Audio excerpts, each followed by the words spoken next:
नमस्कार, स्वागत है आप सभी का डीआरवी न्यूज़ पर। मैं राहुल पांडे। आज हम बात करेंगे जीरियाट्रिक्स के मुद्दे पर। इस पर बात करने के लिए हमारे साथ मौजूद हैं डॉक्टर राकेश गुप्ता, जो एमडी हैं प्रैक्टिस ऑफ मेडिसिन में। इसके अलावा इनकी एक सत्व नाम की चैरिटेबल संस्था है जिसके प्रेसिडेंट डॉक्टर राकेश गुप्ता जी हैं। एचओडी हैं forensic medicine medical college Mumbai के। सर, जेरेट्रिक्स का मसला आखिर क्या है और आपने इस पे बोलने की इच्छा क्यों जताई है? नमस्ते, धन्यवाद डीआरवी न्यूज़ मुझे आमंत्रित करने के लिए। आपने ये जो आज मुद्दा हम डिस्कस कर रहे हैं, जीरियाट्रिक मेडिसिन, जो जीरियाट्रिक मेडिसिन है एक ऐसा ब्रांच है मेडिकल साइंस का जो उम्र दराज लोग या ओल्ड एज जो पेशेंट्स होते हैं उनकी बीमारियों का डायग्नोसिस करना और अकॉर्डिंगली उन बीमारियों का इलाज करना। और ये जीरियाट्रिक जो मेडिसिन है इसमें सब 60 इयर्स एंड अबव जो हम बोलते हैं ओल्ड एज को जो डेफिनेशन है 60 इयर्स एंड अबव, उसके ऊपर भी जो बीमारियां होती है उसके बारे में स्टडी की जाती है।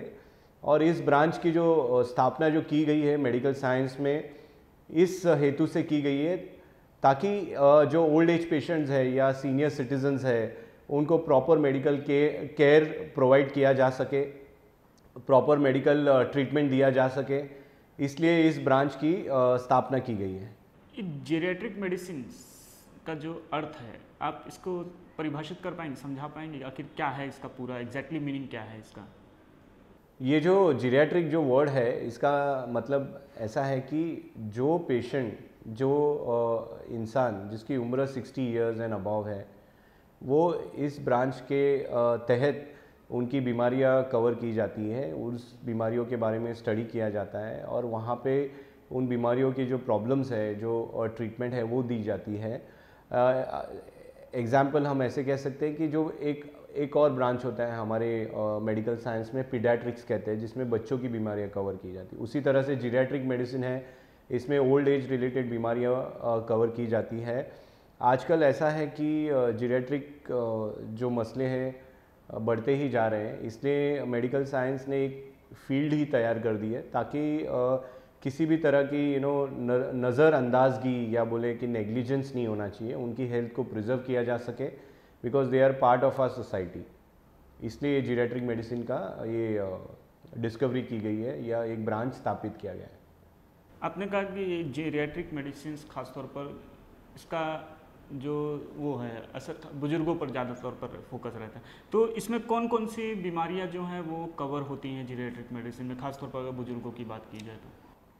अगर हम बुजुर्गों की बात करते हैं तो उम्र के हिसाब से बॉडी हमारी जो है वो डीजनरेट होने लगती है और उम्र के हिसाब से काफ़ी बीमारियां हैं, जैसे कि ब्लड प्रेशर है, जैसे कि डायबिटीज़ है, जैसे कि आँखों की बीमारियां शुरू हो जाती है, मोतियाबिंदु है, जैसे कि ब्रेन जो है डीजनरेट होने लगता है। काफ़ी पेशेंट्स को अल्जाइमर्स करके बीमारियां की उत्पन्नता होती है। पार्किंसोनिज्म है, जो हाथ कांपते हैं, बैलेंस जाता है, वो बीमारियां इसमें कवर होती है। हार्ट की रिलेटेड बीमारियां जो कवर होती है कि वाल्व की बीमारियां हैं या हार्ट के प्रॉब्लम्स हैं या हार्ट की ब्लड सप्लाई कम होने लगती है, हार्ट अटैक के इंसिडेंसेस बढ़ने लगते हैं। उसी तरह से बाकी जो बीमारियां, प्रोस्टेट की बीमारियां हैं, पेशाब में करने में तकलीफ़, रात में बार बार जाना, पेशाब में रुकावट होना, ये एक पुरुषों में देखी गई बीमारियाँ हैं। कैंसर के इंसिडेंस जो जीरियाट्रिक पेशेंट्स होते हैं उसमें बढ़ जाते हैं, जैसे कि पुरुषों में प्रोस्टेट कैंसर होना, स्त्रियों में गर्भपिशवी है या यूट्रस है उसका कैंसर होना और यूट्रस में से ब्लीडिंग होना, ये है। जॉइंट की प्रॉब्लम से काफ़ी एक बड़ा मसला है कि जिस तरह से उम्र बढ़ती है तो काफ़ी पेशेंट्स बोलते हैं कि मेरे कमर में दर्द है, मेरे जॉइंट्स में पेन है, मेरे घुटनों में दर्द है। तो ये जो डीजनरेशन है उसे हम कहते हैं ऑस्टियोआर्थराइटिस।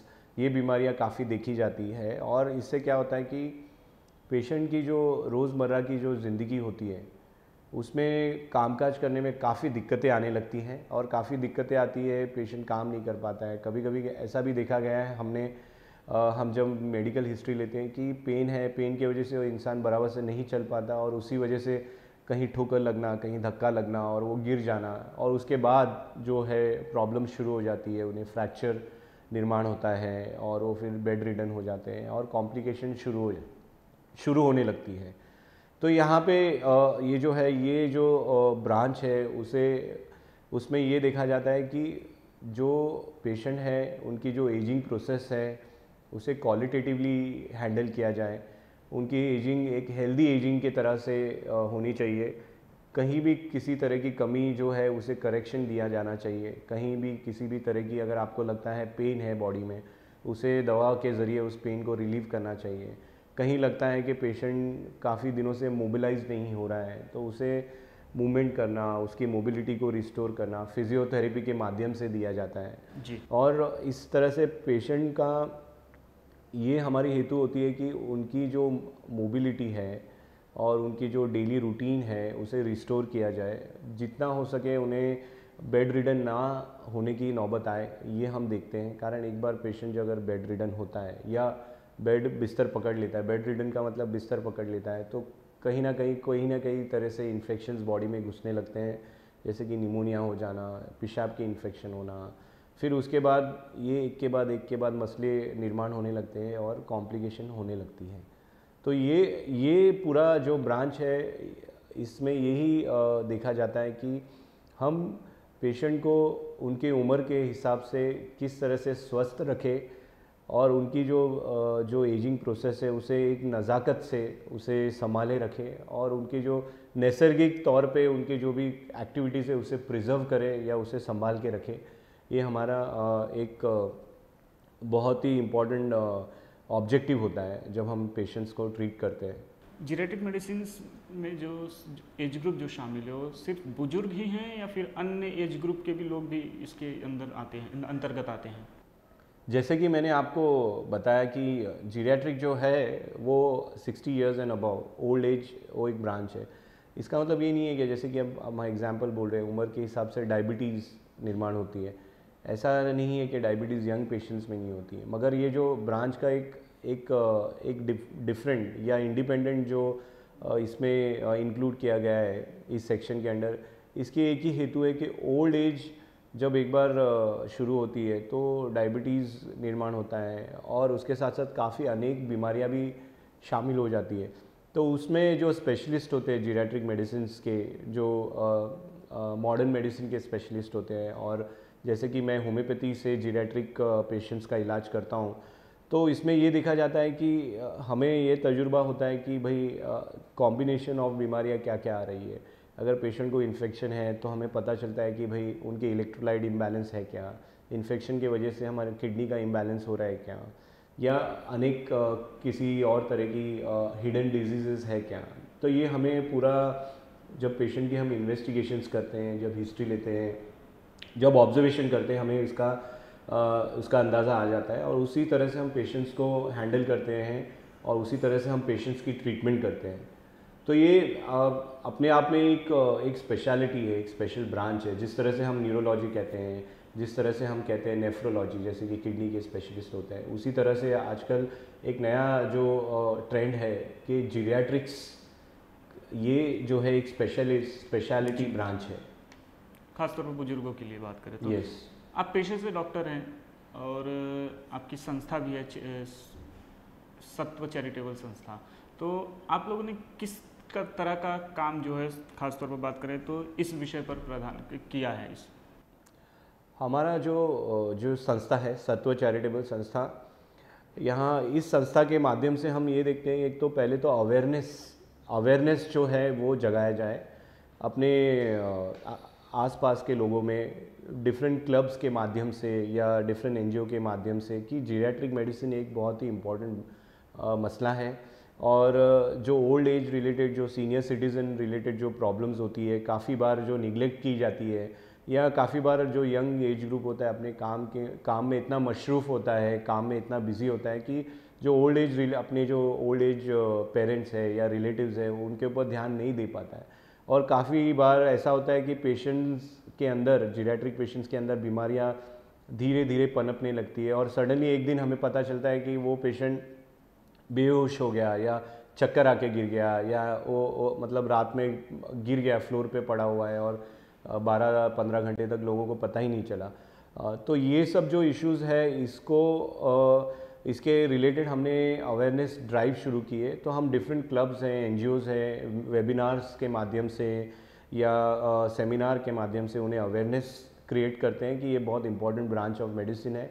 और दूसरा एक मसला ये देखा गया है कि सीनियर सिटीजन्स है, आज मैं ये बताना चाहता हूँ कि हमारे घर में हमारे पेरेंट्स भी है या रिलेटिव्स भी है, ये जो सीनियर सिटीजन्स हैं, इन लोगों को क्या होता है कि पूरे दिन घर में अकेलापन, रिटायरमेंट के बाद अकेला रहना, या जो उनके बेटे हैं, बच्चियां हैं, वो काम के सिलसिले में आउट ऑफ इंडिया चले गए या आउट ऑफ स्टेशन चले गए, वो अकेलापन में अपनी ज़िंदगी व्यतीत करते हैं। तो आज ये देखा गया है कि डिप्रेशन नाम की जो ये बीमारी है, ये भी एक ओल्ड एज इंडिविजुअल है या सीनियर सिटीजन्स हैं, उनके अंदर घर कर रही है। तो उनसे रोज़ एक 5 मिनट या हफ्ते में 2 या 3 बार एक डॉक्टर के हैसियत से या काउंसलर के हैसियत से जो हमारी मदद लेना चाहते हैं, हमारी संस्था की मदद लेना चाहते हैं, तो वो हमें फ़ोन करते हैं, हम उनकी प्रॉब्लम समझते हैं, उनके प्रॉब्लम्स को अंडरस्टैंड करते हैं, वो क्या कहना चाहते हैं वो समझने की कोशिश करते हैं। तो एक अवेयरनेस हो गया, एक काउंसलिंग हो गया, एक अंडरस्टैंडिंग हो गया। तीसरा जो है, हमारे संस्था के माध्यम से हम डिफरेंट कैंप्स या एक्टिविटीज़ करते हैं।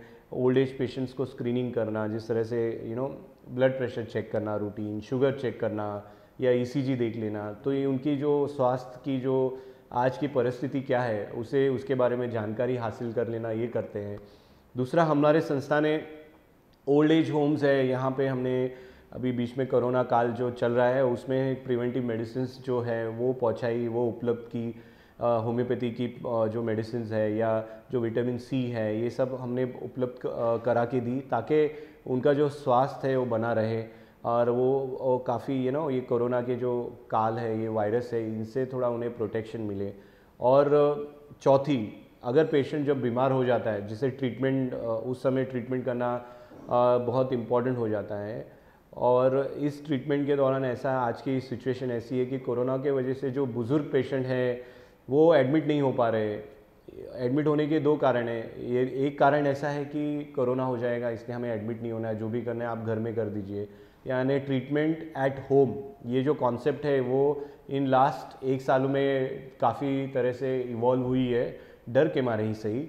सेकेंड, ऐसा होता है कि जब ओल्ड एज पेशेंट्स हैं वो घर में अकेले हैं, उनके रिलेटिव कोई आजू बाजू में नहीं है, वो कहीं विदेश में या आउट ऑफ स्टेट है, ये कोरोना के लॉकडाउन के वजह से वो फंस गए हैं, फ़्लाइट नहीं है, आ नहीं पा रहे हैं, तो वो हमें रिपोर्ट करते हैं, वो हमें बताते हैं कि हमारे पेरेंट्स इस तरह इस सिचुएशन में, क्या आप घर जाके आप उन्हें देख सकते हैं या क्या उनका ट्रीटमेंट कर सकते हैं या आप उनका इलाज मुहैया करा सकते हैं। तो वो सब हम करने की कोशिश करते हैं। हमारे पास जो टीम में है, फिजिशियन है, होम्योपैथिक डॉक्टर्स है, अगर पेशेंट को नर्स की ज़रूरत है तो नर्स को उपलब्ध करा देते हैं हम, ताकि पेशेंट का इन शॉर्ट पूरा ट्रीटमेंट हो जाए और उन्हें किसी भी तरह की दिक्कत नहीं आए। ये हम पूरी की पूरी कोशिश करते हैं। तो मैं अगर संक्षेप में अगर समराइज़ करूँ, पहले तो अवेयरनेस क्रिएट करना समाज में कि जीरियाट्रिक मेडिसिन बहुत इंपॉर्टेंट है। सेकेंड, अगर किसी भी तरह की काउंसलिंग की ज़रूरत है वो मुहैया कराना। थर्ड, एजेड जो पेशेंट होते हैं उनकी स्क्रीनिंग करना, किसी भी तरह की बीमारियां है, उत्पन्न है या हिडन बीमारियां हैं, जैसे कि कैंसर है, जैसे कि कैटरैक्ट है, जैसे कि और अन्य रिलेटेड प्रॉब्लम है, आर्थराइटिस है, ऑस्टियोपोरोसिस है, उनका स्क्रीनिंग करना। फोर्थ, उनका ट्रीटमेंट करना। तो ये हमारे जो ऑब्जेक्टिव है, ये 4 ऑब्जेक्टिव्स हैं हमारी संस्था के, और ख़ास करके हमारे सब डॉक्टर्स इस पे काम करते हैं ताकि हम पेशेंट्स को ज़्यादा से ज़्यादा लाभ पहुंचा सके। आपको क्या लगता है जेरियाट्रिक इस विषय का हमारे देश के विकास से कोई संबंध है या फिर हो सकता है भविष्य में? अभी मैं काफ़ी बार मेरा जो इंटरेस्ट है जीरियाट्रिक मेडिसिन में वो उत्पन्न हुआ। पहले तो ओल्ड एज ये है मेरे दिल के बहुत करीब है, इसलिए मेरा एक इंटरेस्ट डेवलप हुआ।